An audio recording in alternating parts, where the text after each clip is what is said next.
OK ဒီနေ့ရှင်းလင်းတင်ပြမယ့်အကြောင်းအရာလေးကိုတန်ပြီးဆက်လိုက်ကြအောင်ဘက်ဆောင်ထူချွန်ပြီးတကယ့်ကိုအမခန်းပွဲကောင်းတဲ့သူရဲကောင်းတူရဲ့တမိုင်းဝင်ဘဝဇက်ကြောင်းကိုအသေးစိတ်လေ့လာသွားမှာပါစဝဒါပေါ်ဆာလာရစ်ရဲ့မယုံနိုင်လောက်ဆရာရဲ့စွမ်းတက်တီတွေယုံကြည်ချက်တွေနဲ့သူချန်ထားရခဲ့တဲ့အမွေအနက်တွေအကြောင်းမတန်းတွေကိုအတူတူကြည့်လိုက်ကြအောင်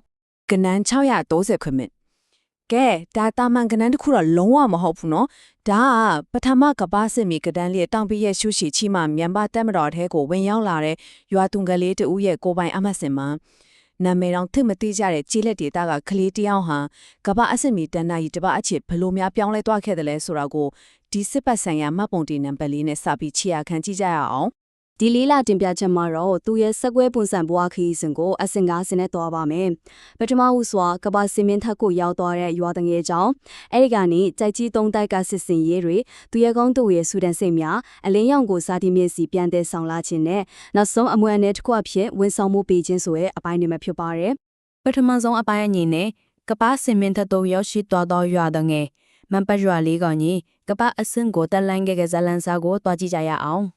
မတန်းနေရဆိုရင်သူဟာ1895ခုနှစ်မှာမြောက်ပိုင်းရှမ်းပြည်နယ်ကိုးတောင်ဒေသကမန်ဘတ်ရွာလေးမှာမွေးဖွားထဲတာပါမိဘတွေကတော့ဆလန်ပေါ်ဆာဂန်နဲ့ဂျန်ဖိုဝဲတော်တို့ထိပ်ပြီးမောင်နှမရှီဟောက်ထဲကတယောက်ပေါ့တကယ်အလေးပြောင်းကပေမှာဆက်လဲဆိုတော့ပထမကဘာစစ်စတင်ချိန်မှာ British မြန်မာတပ်မတော်ရဲ့မြောက်ပိုင်းကချင်တန်ယန်းကိုသူဝင်ရောက်ခဲ့တာပါပဲစဉ်းစားကြည့်ပါတိချကင်းကွာနေတဲ့ရွာလေးဒီရွာကနေပထမကဘာစစ်လို့ကဘာလုံးဆိုင်ရာစစ်မျက်နှာပြင်တွေကိုဝင်ရောက်သွားတာဟာတကယ်ကိုမယုံနိုင်စရာခုံပြန်ကြော်လွှမ်းမှုကြီးပါပဲ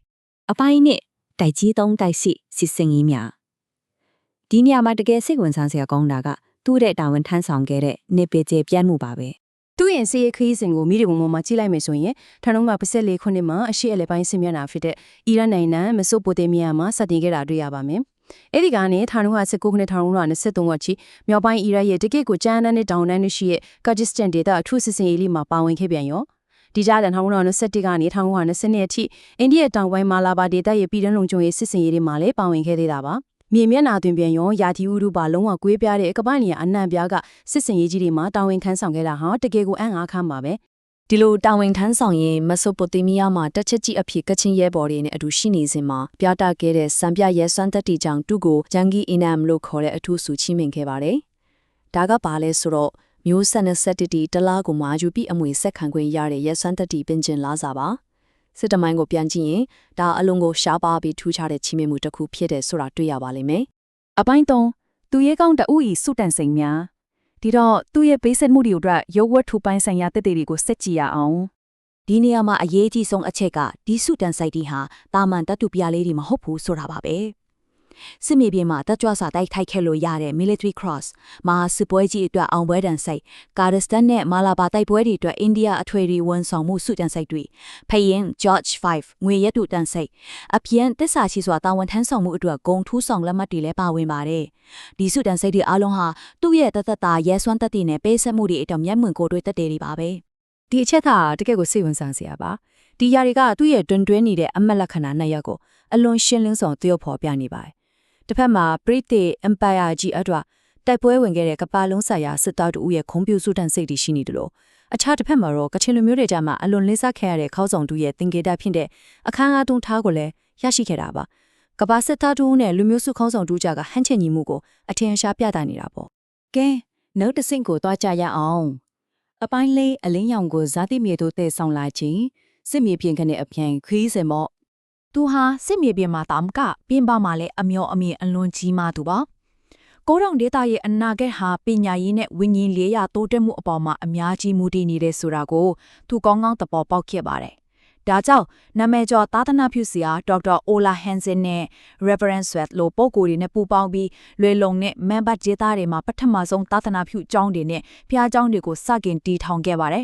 ်တကယ့်ကိုရှေ့ဆောင်လမ်းပြောင်းမှုပါပဲဒီပညာရေးအလင်းရောင်ဆိုတဲ့စကားစုလေးဟာတစ်ကိုအတိပယ်လေးနဲ့ပါတယ်။တမိုင်းမတန်းတစ်ခုဖြစ်တဲ့ Reverend Chimo Set ရဲ့သာသနာပြုမတန်းနေတဲ့မှာသူ့ကို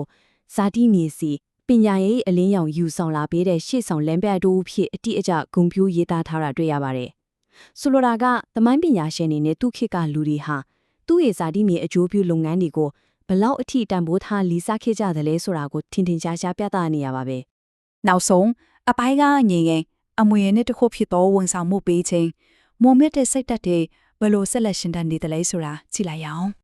1939ခုနှစ်မှာသူကွဲလွန်သွားခဲ့ပေမဲ့သူ့ရဲ့နှဆိုင်တဲ့ဝန်ဆောင်မှုပေးလို့တဲ့စိတ်တက်တွေကတော့သားသမီးတွေရဲ့အောင်မြင်တဲ့ဘဝလမ်းကြောင်းတွေကသက်ဆင့်ဆက်လက်ရှင်တန်နေခဲ့ပါတယ်။အုတ်ချုပ်ရေးအရာရှိတမတော်ပုံမှုကြီးအင်ဂျင်နီယာနဲ့လူဝင်မှုကြီးကြပ်ရေးအရာရှိစားတဲ့ဖြင့်ကွဲပြားတဲ့နယ်ပယ်တွေမှာနိုင်ငံတော်ဝန်တွေကိုအတီးထိဆက်လက်ထမ်းဆောင်ခဲ့ကြပြီးသူ့ရဲ့အမွေအနှစ်ကိုဂွန်တိခါရှိရှိဆက်ခံခဲ့ကြတာကိုထင်ရှားစွာမြင်တွေ့နိုင်ပါတယ်။ဒီတော့အချုံအဖြစ်ပြောရရင်မှတ်တမ်းတွေရ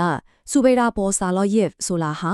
ခိုင်မာတဲ့အဓိကအမတ်လက္ခဏာ3ရက်နဲ့ဖွဲ့စည်းထားသူပါ။သူဟာရဲရဲနဲ့ကဘာစစ်တိုက်ပွဲဝင်စစ်သားတဦးဖြစ်တယ်လို့သူ့လူမျိုးတွေလေးစားရတဲ့ကောင်းဆောင်တဦးလည်းဖြစ်ပါတယ်။ဒါအပြင်ယုံကြည်ချက်နဲ့ပညာရေးအထွတ်အလင်းရောင်ယူဆောင်လာပေးတဲ့ရွှေ့ဆောင်လမ်းပြသူတဦးလည်းဖြစ်နေပြန်ပါတယ်။ဒီလိုဘတ်စုံထူးချွန်တဲ့ကြီးကျယ်ခမ်းနားတဲ့ဘဝဖြတ်သန်းမှုမျိုးဟာအလွန်ကိုလေးလာအတူယူဖွယ်ကောင်းလာပါတယ်။ ဒီမှတ်တမ်းတွေကိုလေ့လာပြီးမှစဉ်းစားစရာမေးခွန်းတစ်ခုချန်ရက်ခဲ့ခြင်းပါတယ်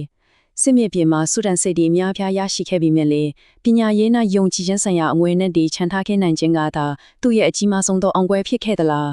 စစ်မှန်တဲ့သူရဲ့ကောင်းတရားလက်နက်ကိုင်စစ်ပွဲတွေမှာထက်မိမိလူမျိုးရဲ့အနာဂတ်ဉာဏ်ရည်ဉာဏ်သူရဲ့တွေ့တိုက်ပွဲဝင်တဲ့နေရာမှာပိုပြီးအရေးပါတဲ့အောင်ပွဲတွေကိုစုခုဖွားနိုင်သလားဆိုတာကိုဆက်လက်တွေးတောကြည့်ဖို့တိုက်တွန်းရင်ဒီကြောင်းရရှင်းလင်းတင်ပြချက်ကိုဒီနေရာမှာပဲနှီးကုန်းချုပ်လိုက်ပါတယ်အားလုံးပဲနောက်ထပ်စိတ်ဝင်စားဖွယ်အကြောင်းအရာတွေမှာပြန်လည်ဆုံတွေ့ကြပါစို့